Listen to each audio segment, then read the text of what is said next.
My wife married me because of my best friend sounds fake, sounds like a drama script. Don't even care. I need to get it out somewhere or I'm going to go nuts. We are from the same high school.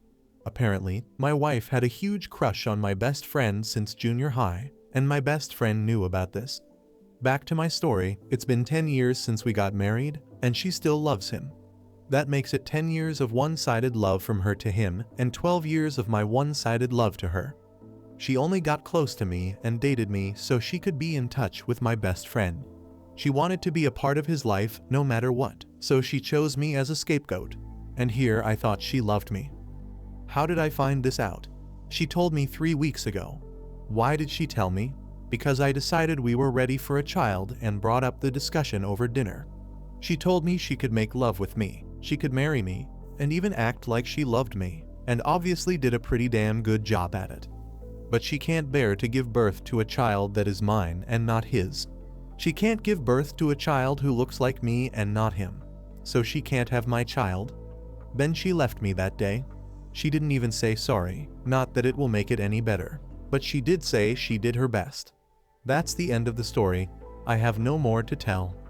She just left and is not picking up my calls, emails, texts, or whatever way of contacting her. I haven't reached out to my best friend either. I know they are not together. Actually, maybe I'll be happy for her if she does end up with him at this point. And here I am not even feeling anything, and I'm not sure if this is normal. This feels like a whole big play. I'm not even sure if I even put this right in text. I'm sorry, this is a mess. Update, thank you all for your concerns. Just to clear things up. 1. We did talk about kids before this, a couple of times actually, but I wasn't very serious about it until now. She said she wasn't really into having kids yet, and she just wanted to enjoy ourselves when we could. I didn't know that would mean so differently to her. 2. She made it clear that she isn't seeking any relationship with my friend. She told me that she doesn't really imagine having a relationship with him, and that will be how it is for whoever knows how long. I know this sounds weird, but she told me that this whole one-sided love is a permanent habit of hers that she can't get rid of ever.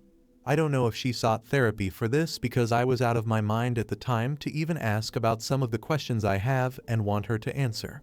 3. Divorce. I'm not sure how I will be dealing with this. I really love this girl, this woman. To sound even more crazy, I still do. No, I don't intend to continue this marriage. This marriage was meant to break from the very start.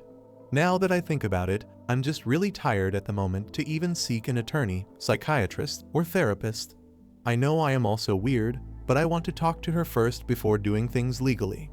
There are still many things I want to ask her, talk about, hear about, and be mad about, but I just can't do any of it right away. For my buddy, he probably doesn't know that she still has feelings. Who would have known that a person could have one-sided feelings towards someone for over a decade? I don't intend on talking about it to him until some of the things are cleared up on my side. Thank you again for your care. I'm sorry I can't give the best response at the moment. Update. Hi all, hopefully, you have been well. Thank you all for your kind and comforting words. I really appreciate it. I'm not sure if this is an update or not, but I'm in a better mental state today, so let me get some stuff out. Let's get this started. It's long, and even though I am in a better mental state, I may not put these words together as I want it to be since I have so much to say. There are lots of TMIs in this post. Excuse my grammar as well. Let's start with my wife or what kind of a person she was. First, my wife, for one, is a good person, or was a good person at least. The person who I was with would be viewed as a good person from a social perspective. I'm not saying this to protect her. I'm giving you an idea of how people would view her in general. If you knew her, she can't pass by homeless people without giving them anything out of her purse. She can't let a friend be sad and would do anything she can to comfort them.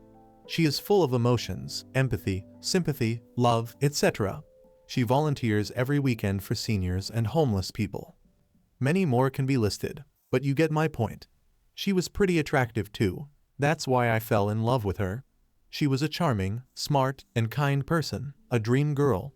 I wouldn't have asked for anyone else. We were all friends, as I have mentioned, and when she showed interest in me, I also eventually grew feelings for her pretty quick. Why would I hesitate? Like I said, she was like a dream girl to a man, at least to me. For all I know, I was her first guy. She didn't ever sleep with another guy, and that I know for sure. Her family was strict, and she lived with them until marriage, so I wouldn't say she really had a chance to get physical with someone. So yes, I'm her first guy. I wouldn't in a million years suspect that all those times together were a lie. Well, she did a goddamn good job at keeping that dirty secret of hers. I was devoted to making this woman happy. I would have died to save this woman if I had to. I loved her to the core, every inch of her. I did everything to make her happy. That's why it hurts so much right now, being betrayed. Or was it really a betrayal if she never loved me in the first place? Because I sincerely thought she loved me. I mean, how would anyone pretend to ask for a kiss, hug, and affection from someone for 10 years if they never loved them? Would you really want to cuddle up with a man who you never loved? Would you really want to share the same bed with a man who you never loved?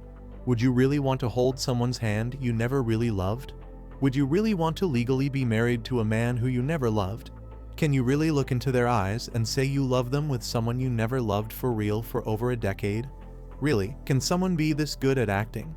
Wouldn't there have been at least the tiniest inch of me in her heart reserved with feelings? Did she really, never loved me even once for real?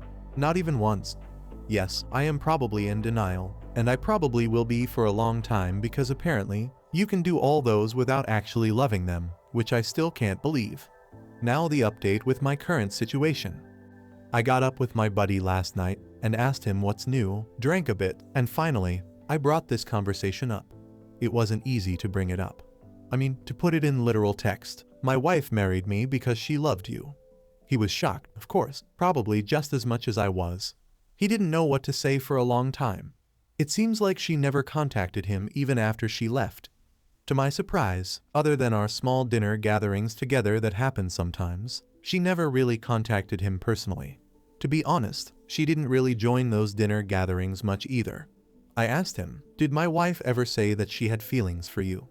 To that, he mentioned a long time ago. Yes, she did say she had feelings for me, but that was like more than a decade ago, long before you two were dating when we were all young and dumb.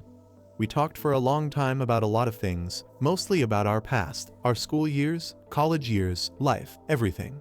And now here I am feeling guilt. I feel guilty to the point it hurts my guts. He didn't have to be involved in this messy story, but my selfishness decided it was a good idea to talk to him about it. I regret it. He said sorry, even though it was not his fault. I'm a terrible person for this. As for my wife, we are meeting up in 2 weeks. If you ask why in 2 weeks, she left an email saying she is in another country because she also felt like she needed to go off to somewhere to put things together and will return in 2 weeks. If you ask why I'm meeting up with her, she asked if it is okay with me. She wants to meet up for a talk. I agreed to it. I have lots of things to ask her. I haven't really had proper sleep for weeks. I'm tired. I'm sorry for the rant. I didn't mean to. Forgive me. Thank you for hearing me out again. Best wishes to you all. Final update. Hello to all. It's been quite a while since my last post. Things took a turn in a big way during that couple of months. Some kind people sent messages asking me how I was doing and what was happening. I couldn't answer any of it because I was too devastated to answer. So here is my update. To make things short, my wife died and I am a widower. You may say, what the F after reading this, but she died, and it was a self-delete. We met shortly after the email she sent me. Believe it or not, it wasn't pretty. I thought I could keep myself together, but I ended up being hideous. Never have I cried so much in my life, and never have I been so used in my life. I honestly, sincerely, deeply felt the meaning of betrayal. My conversation with her was basically a repeated routine of why did you do this to me? How could you do this to me? Why did you marry me? And why now you have chosen to reveal this to me? She didn't really give clear answers to my questions. She was mostly quiet, and she only gave answers that made me even more emotional. One thing I do remember her saying was, I'm sorry. After some more meaningless conversations, I said I wanted a divorce. Not loving me was one thing, but to deceive me for a decade is another. She agreed to it. Since we needed a year of separation before marriage, we got separated, and that was it. I told her to sin F off and never show herself in front of me ever again. And she died a week after she left. I got a phone call from my mother-in-law alerting me that she died. She took a pill and didn't wake up again. She didn't leave any note or any messages to anyone. She just left for good, and that was all. The funeral took place, but I couldn't go. My best friend went, and with that, I hope she is happy. With that, it's been 3 months since she died. A deep trauma has been placed inside me, and I have been seeking therapy since. It hasn't gotten better, but with that, I am functioning at a bare minimum of a human being. At least I don't think I'll ever find an absolution from this incident. My life has been torn apart, and my entire self can't function as it used to. I'm not even sure if I have put this post in a righteous form that would make sense. If it's a mess, I'm sorry. This was the best I could do. Some may find my story disturbing, or some may even find it made up. I don't really mind if you find it as a lie. I myself have a hard time believing this and am still processing. I guess I will never find out what her true feelings were and what she wanted to do with me. But if one of her goals was to haunt me for the rest of my life, she did a goddamn good job of that. This is the last post I will ever make and will ever post. There is no meaning in life anymore for me, but I will have to go on. I really appreciate your concerns and kindness through the past 3 months. I wish you all well. Thank you all.